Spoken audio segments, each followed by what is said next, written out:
نوری voice کے معزز سامعین کو نوری کا سلام۔ مجھے محبت ہو گئی تھی اور غریب کو کوئی حق نہیں کہ وہ محبت کرے، اور مجھے پھر بھی محبت نے آ لیا۔ ہمارا رشتہ 5 سال تک رہا۔ ہمارا ایک دوسرے کے بغیر ایک پل بھی نہیں گزرتا۔ وہ ایک امیر خاندان کی لڑکی تھی۔ میں نے اسے ایک شادی پر دیکھا تھا۔ ایسے ہی ہماری بات چیت کا سلسلہ چل نکلا۔ وہ بہت ہی نازک مزاج لڑکی تھی۔ وہ پڑھی لکھی تھی اور میں ان پڑھ تھا۔ ہماری ساری رات فون پر بات ہوتی رہتی۔ میں اردو بھی ٹھیک سے نہیں بولتا تھا۔ وہ پھر بھی مجھ سے بہت محبت کرتی تھی۔ جب بھی ہماری فون پر بات ہوتی تو ساری رات پیار محبت کی باتوں کے ساتھ ساتھ وہ میری انگلش ٹھیک کرواتی رہتی۔ میں 2 سال میں اس سے بات کرتے کرتے انگلش میں بات کرنا سیکھ گیا، اور ہمارا ایک پل بھی ایک دوسرے کے بغیر نہیں گزرتا۔ وہ سب وعدے قسمیں ہم نے کھائیں جو محبت کرنے والوں کے درمیان ہوتی ہے۔ پھر ایک دن یوں ہوا کہ مجھے اس کی سارا دن کوئی کال نہیں آئی۔ میں پریشان ہو گیا۔ اس کی کال آئی۔ مجھے اس نے بتایا کہ میرے گھر والوں نے میرے لیے ایک لڑکا پسند کیا ہے۔ وہ بزنس مین ہے۔ گھر والوں نے اس رشتے کے لیے ہاں کر دی ہے۔ وہ رو رہی تھی۔ اس نے کہا میں شادی کروں گی تو تم سے ہی کروں گی، ورنہ میں مر جاؤں گی۔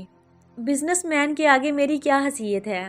میں نے اپنی امی ابو سے بات کی۔ میرے امی ابو رشتہ لے کر اس کے گھر چلے گئے، جبکہ اس کے گھر والوں نے کہا کہ ہم نے رشتہ طے کر لیا ہے۔ وہ بھی میرے سامنے آئی اور اس نے ہاتھ جوڑتے ہوئے کہا کہ مجھے بھول جاؤ۔ میں وہاں سے گھر آ گیا۔ ایک رات اس کی کال آئی اور اس نے کہا میں آپ کے بغیر ایک زندہ لاش ہوں۔ اس رشتے کے لیے امی ابو نے مجھے راضی کیا ہے۔ میں آپ کے بغیر کیسے جیوں گی؟ تھوڑی بات چیت کے بعد اس نے فون بند کر دیا، اور یہ ہماری آخری کال تھی۔ پھر ایک دن اس کی بارات آئی اور میرے سامنے وہ کسی اور کی ہو گئی۔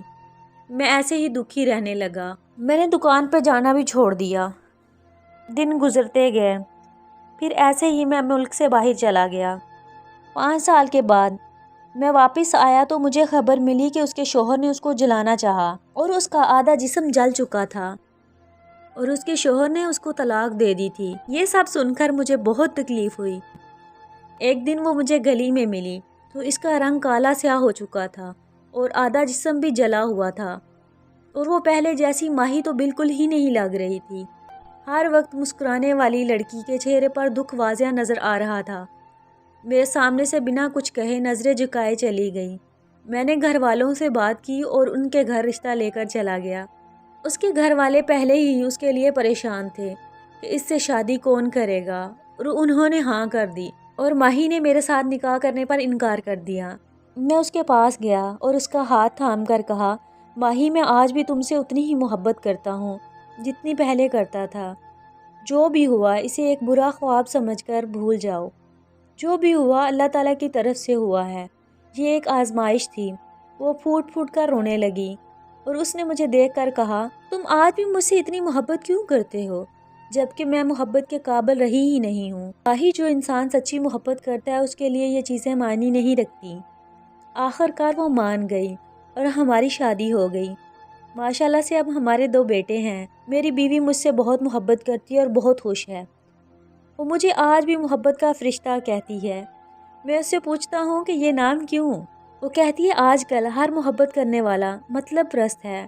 ہاں مطلب ختم، وہاں محبت بھی ختم۔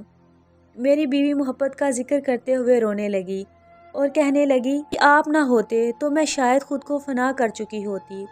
ہر محبت کرنے والا اگر آپ کی طرح محبت نبھائے تو شاید کوئی لڑکی بھی دھوکہ کھا کر زندہ لاش نہ بنے۔